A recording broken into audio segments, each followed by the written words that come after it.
Welcome to my mini blog. আজকে কালী পুজো, সবাইকে জানাচ্ছি হ্যাপি দীপাবলি।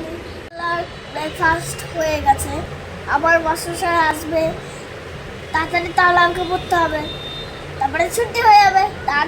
তারপরে দেখবো আমরা কি কি করতে পারবো। তো তো আমার সাথে থাকবে।